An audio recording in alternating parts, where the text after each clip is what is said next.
હાલો મિત્રો, આજે આપણે વાત કરીશું ઇન્ડિયા અને સાઉથ આફ્રિકા વચ્ચે ચાલી રહેલી પહેલી ટેસ્ટની.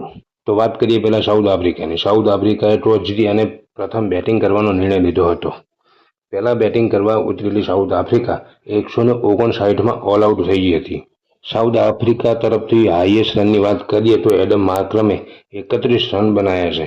અને બોલિંગની વાત કરીએ તો સાહેબ કમાલ બબાલ મચાવી દીધો છે ઇન્ડિયન બોલરોએ, ખાસ કરીને બુમરાહભાઈએ 14 ઓવરમાં 5 મેડન નાખી 27 રન આપી અને 5 વિકેટ લીધી છે.